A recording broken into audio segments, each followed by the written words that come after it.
ये मन के अनुसार चलने पर हम प्रकृतिजन्य भोगों को ही प्राप्त होंगे, क्योंकि ये मन प्रकृति का ही है। हमारा और मन से बहुत बिलगाव है, बहुत अंतराय है। हम चैतन्य घन प्रभु के स्वरूप ही हैं, और ये मन 5 ज्ञानेंद्रियों के साथ प्रकृति में विचरण करने वाला प्रकृति का ही अंश है। अगर हमारा कोई ठग सलाहकार हो तो हमारी यात्रा कैसे अच्छी हो सकती है? वो तो वहीं ले जाएगा जहां हमें ठग लिया जाए।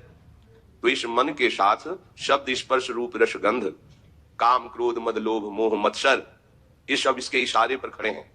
और ये ठग मन हमको ऐसी ही सलाह देता है जहां हमें लुटवा देता है। हमारी सत्यता, हमारी पवित्रता, हमारी जितेंद्रियता, हमारा धैर्य, हमारी पुण्य, ये विवेक विचार, ये सब लूट लेने वाले ठग हैं। अगर हम सावधान नहीं रहे तो हमारा मन ही हमको नष्ट कर देता है। इसलिए मन की प्रत्येक स्फुरणा, मन के प्रत्येक संकल्प पर उपासक की बड़ी सूक्ष्म दृष्टि रहती है, और उस मन की स्फुरणा और संकल्प को गुरुदेव, आचार्य, आराध्य देव, एक ही बात है, इनकी वाणी से वो देखता है कि कहीं वाणी के विरुद्ध स्फुरणा तो नहीं हुई, कहीं वाणी के विरुद्ध आचरण का संकल्प तो नहीं बना। यदि चतुर उपासक इनकी जांच करता रहे और इनको डांटता रहे, मन 5 ज्ञानेंद्रियों को स्वतंत्र रूप से विषयों का संयोग ना होने दे, शास्त्र मर्यादा गुरु आज्ञा के अनुसार चले, तो इसी जन्म में उसे दुर्लभ वस्तु प्राप्त हो जाती है।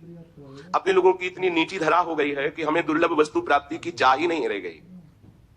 जैसे एक गरीब आदमी मांगेगा तो क्या मांगेगा? 1 साल का भोजन की व्यवस्था कोई कर दे, क्योंकि इतना ही उसका विचार है। तो हम प्रकृति में फंसकर इतनी नीच वृत्ति वाले बन गए कि हम अगर भगवान से भी मांगेंगे तो इंद्रियों के विषय ही मांगेंगे।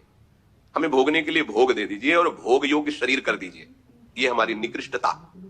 स्वयं सुख राशि चैतन्य घन परमात्मा का अंश प्रकृति के संयोग से इतना नीच प्रवृत्ति का हो गया कि वो अपने आराध्य देव, अपने स्वरूप का विस्मरण करके क्षुद्र विषयों में, जैसे आज तक किसी की ओषकण चाटने से प्यास नहीं बुझी, ऐसे ही चाहे जितना विश्व के भोग भोग लो, तुम्हारी कामना, तुम्हारी तृष्णा कभी शांत नहीं हो सकती। ये तभी शांत होगी जब अविरल भक्ति की धारा में आप अवगाहन करोगे। एक जीवन ये दे दो प्रभु को। ये मनमानी आचरण, मन की स्फुरणा और संकल्प के अनुसार चलना, ये आपको प्रभु से विमुख किए हुए। मान लीजिए इसमें 3 गुणों का प्रभाव पड़ता रहता है। कभी मन सात्विक संकल्प करता है, कभी राजसिक करता है, कभी तामसिक करता है। कभी मन सत संबंधी संकल्प करता है, कभी असत संबंधी करता है। बहुत सूक्ष्म विवेक के द्वारा इस पर दृष्टि बनाए रखिए। असत संकल्पों को नष्ट कीजिए, सत संकल्प का बढ़ावा दे करके भक्ति की तरफ आगे बढ़िए। आपको किसी भी वस्तु, व्यक्ति, स्थान की सुख की आवश्यकता नहीं है। आप स्वयं सुख समुद्र हैं। मान लीजिए आप जब तक शरीर को अपना मानेंगे तब तक अभाव नहीं मिटेगा, और जहां आप प्रभु को अपना मानेंगे कोई अभाव रह ही नहीं जाएगा। आप पूर्णता का अनुभव करेंगे, ऐसी पूर्णता का अनुभव करेंगे। चराचर जगत भगवत स्वरूप है तो आप भी भगवत स्वरूप है। अब कोई इच्छा नहीं रह गई, कोई चाह नहीं रह गई, कोई समस्या ही नहीं रह गई। हर समय परमानंद में अंतःकरण डूब जाता है। जितनी भी हम चेष्टाएं करते हैं सुख के लिए करते हैं, परिणाम दुख मिलता है।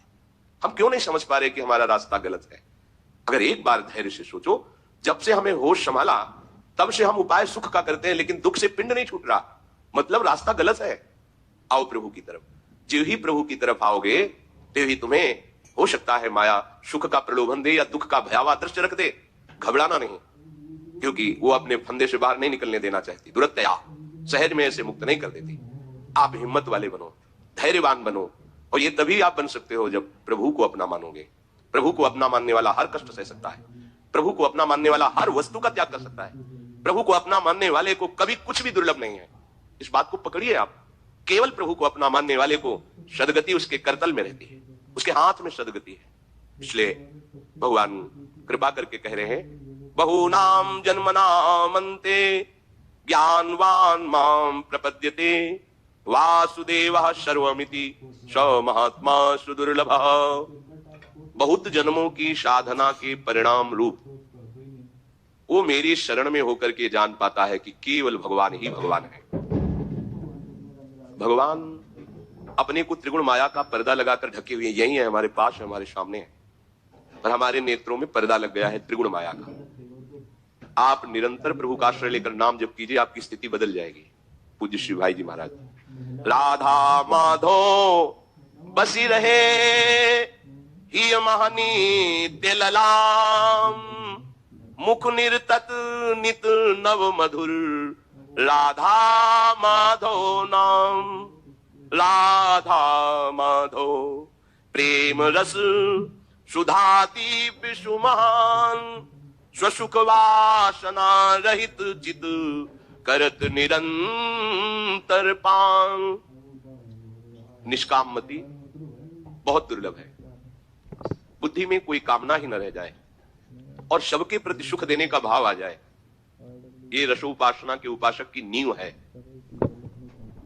अपनी दिनचर्या ऐसी बना लो कि कम से कम खर्चे में जाए, प्रकृति से तुम्हारा कम संबंध हो। भले हर सामग्री, हमने संत जनों को देखा है उतना ही पानी प्रयोग करते हैं